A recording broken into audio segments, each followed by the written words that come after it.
I was playing video games. Okay, I got you. All right, that's cool. That's cool. Well, hey, man, it's great to meet you. I want to begin our conversation with what we've lived through for the last 3.5 years or so, the pandemic. Okay. How did you get through it, and how did it change you? So the pandemic was interesting. I was laid off in the middle of the pandemic. So as it started, we were trying to figure out like, okay, how are we going to work from home? And then I got laid off literally, I think it was like the 13th we tried to go back. And so in the middle of COVID, I was adjusting to a new job. And so I dealt with it like I deal with everything. I just don't think about it. Yeah. Right. You just kind of look at what's in front of you and try to push forward toward that and focus on the things that you can control, and then just not deal with the things that you can't, because you can't control them. Yeah. So on paper, you're a CEO and COO, but I want to get to the heart of what you do on a daily basis. So if Sure. I put you in front of a bunch of third graders at a career day at an elementary school, and one of the kids says, "Hey, what do you do for a living?" How do you answer them? I help people make good decisions. So I'm a business advisor. That's my passion. So I've been around the block a lot. I've been around a lot of different styles and types of businesses, sizes of businesses. And I just help businesses not make bad choices because they just don't know any difference. There's a lot of people that have really good mentors that have kind of been brought up from, if we're talking about startups and founders, they've got mentors, but a lot of them don't as well. And so that's what I do. I help those people that have no mentor in the business world say, hey, look, here are things you need to watch out for, whether it be, legal problems, or, it can be any number of things. Like, don't make this decision, that looks bad. Here's how I would do things from a leadership perspective. It's advising a founder on really how to grow into that role. So, what did you want to be in the third grade? What was your dream? Oh man, in the third grade, it changed so often, right? Like I always liked space. I always liked planes. And so top of the list was fighter pilot and astronaut, right? Okay. Like, so I still love planes. I still love them. So you obviously have a very strong business acumen. Take me back to where you were born and raised and how these seeds were planted into you to grow into who you are today. Yeah, I grew up in a really small town, right? In rural Texas. There's not a whole lot of opportunities. There was there was kind of the big business that everybody worked at. And that was really the well, I guess there were two. There's a grocery store, right? And then, this big business, and that those were the only options. And so I remember, kind of growing up thinking like, I don't want to live here my whole life and just do all the things that everybody else has done. And so the seed was planted, like, just because I've always been a little bit different, and I wanted to do big things. And so when I graduated high school, I went to college, got out of town, right, and really never went back. But at the end of the day, this country was built on small businesses. If you look across the country, they employ more people. Like, you can take any of these major corporations, and I like them. I use them, right? I buy from most of them, but on a day-to-day basis, it's not those big corporations that are going to come back and actually help support people, on a day-to-day basis in a small town. Yeah. And so that's what I love. That's what I want to do, and really help those people, just make better decisions for themselves. Because there's a big world out there, right? Oh, It's yeah. so easy to feel like you're locked in this little bitty place, but that's not necessarily true. Yeah. So what was one of your favorite businesses or business models growing up that you admired that was kind of something that you emulated? Favorite business model growing up. I don't think I had a favorite business model growing up. I mean, I was just a kid, right? I think nonprofit, you can kind of separate these two things out. But nonprofit really speaks to me in a lot of ways. I've spent some time there even after the fact, but I grew up in a local community, and nonprofits were a big part of that. Yeah. They were a very large part of it. And so I think there's a whole different set of challenges with nonprofits than with businesses, but that's always something that spoke to me because it means giving back to other people, Yeah. right? It's not just about us. It's not just about me. It's about me in this place and the other people that are around me. It's the world is bigger than just yourself. Yeah. So who's been a hero for you in your life? I would say my dad, my grandpa. I grew up in a pretty close family. And so just seeing them kind of lead their families, over time, it's really easy to say, oh, be a good leader, but to see that on a day-to-day basis is much different than, if you pick up the news and you read about any big world leader, those look very, very different. Yeah. So if you could meet one person alive on the planet right now and spend some time with them, who would it be? One person alive on the planet. Um, I would I would probably meet Elon Musk at this particular point. Yeah. He's got crazy things going on. He's so busy. And my real question is, how do you manage that with your family? Yeah. Right? Because a big part of me is my family, and it will always be a high priority, even more so than business. Um, and so how do you manage all of the complexities? Let's just put aside one business, two, three, four businesses. How do you manage all that with a family? And you can see some stuff with his kids, and he takes them places. But like, how do you manage those dynamics? I mean, it has to be insane.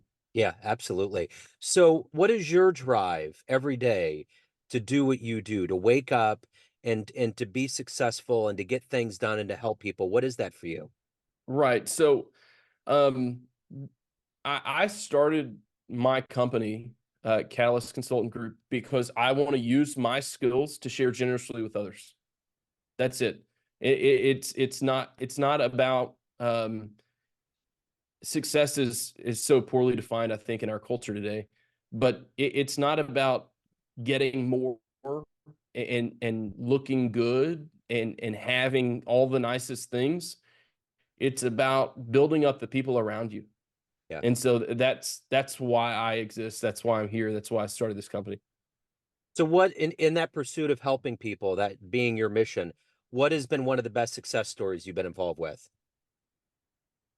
So, you know, I th- I think through some of my clients, um, there've been some challenges along the way. Um, through projects and different things that I've worked through, and just helping them see where they can go.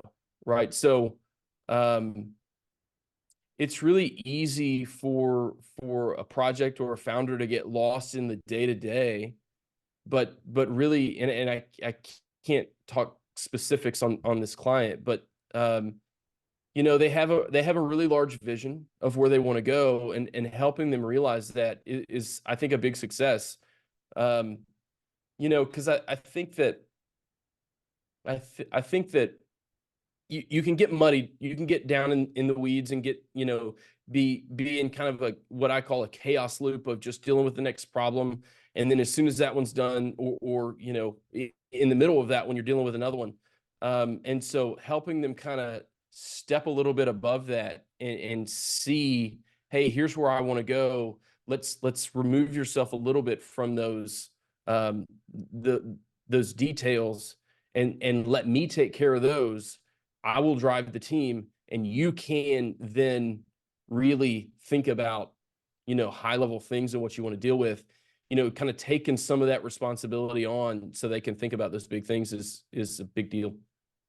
So let's go back to let's say you have a dream tonight. You run into like the 20-year-old version of you, and you could give that younger version of you a piece of advice based on the wisdom you've gained in your life, what advice would you impart on that young version?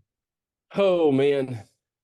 I so many things, gosh. I think the most important thing is don't be stupid. You know, um, there are people that are watching, and I'm not talking about surveillance. I'm not talking about, but there are other people around you that are watching what you do, and how you act and how you carry yourself. And it's really easy to think it's all about you, but it's not. And so you represent something. Uh, I don't care if it's religious, if it's just personal, if it's your family. You represent more than just yourself. And so the decisions that you make every single day have an impact on how others view you and your family and all of those other things. And so pay attention to that. Don't be selfish, right? It's so easy for me to be a selfish person. I think that's true for a lot of people. But don't be selfish and think about kind of other folks. So, of all the things that you've done so far in your life, what are you the proudest of? Um, Man, I think the most proud I am is when I go home every day and my kids, run to me. One of them runs to me. One sits on the couch and watches TV. But just being present every day, and being there for the people around me, it will never be a thing that I did. Yeah, I've done a lot of cool stuff in my life, but it will never be a thing that I do. It will be the person that I am, and so I'm always proud to be a dad and be a husband first, right, and be available for those people who need me, and so that will always be the thing I'm most proud about.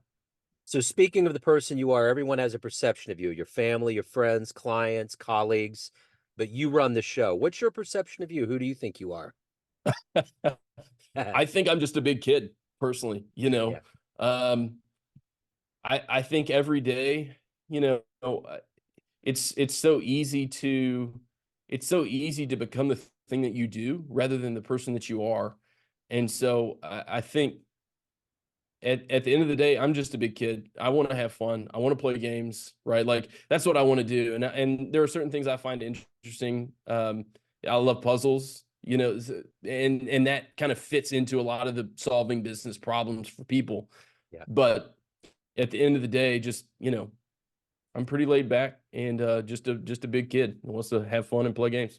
Right on. I love it. So let's say we get off the phone, time machine pulls up in front of your business. You can get in there and go anywhere in the history of time and see one event with your own eyes. Where are you going? Ooh, one event.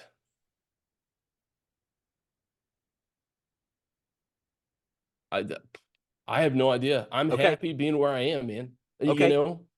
I'm I maybe the birth of our first kid. Maybe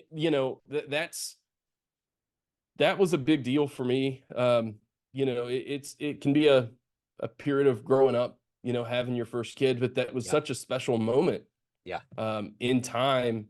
And there's lots of things you can see, but I think, yeah, that's the best I can do. I like it. I love that answer because I'm thinking about my son, how seminal that was for me.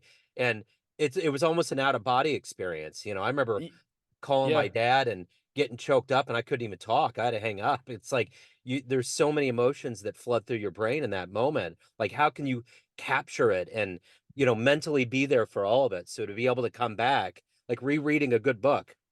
Well, so for us, we didn't find out with our first. We have three kids, by the way, and we Yeah. didn't find out with our first. And so when she was born, we didn't know it was a she, right? And the doctor didn't get there in time, and so baby's born. They take her away. They start doing the measurements and stuff, and then they hand her to my wife, and put her on her chest and said, "There he is. There he is." And we said, "Oh, it's a boy." And she, she's going to do skin to skin, right? Picks her back up, looks and says, "Oh, nope, it's a girl," and puts her back. Like that series of events Yeah. is just chaotic. That's It's so crazy. chaotic. And you know, we've had 2 other kids since then through COVID, by the way. So there's a big difference between those 2 things. You know, you asked about COVID earlier. And so just, you know, that was such a crazy time. I'd go back. I could watch it every day. Yeah. That's awesome, dude. So if anyone wants to reach out to you, learn more about what you're doing, anything about your world, how can they do that? Yeah, they can do that on LinkedIn. You can just search me. If you see a guy with a big red beard, that's me, Brandon Kirkpatrick on LinkedIn. Or you can go to catalystconsultant.group. Excellent. This has been wonderful. Brandon, thank you so much for your time. Thank you for your story. Have a great 2024, man. Thanks, Joe. Appreciate it. Thank you, sir. Take care.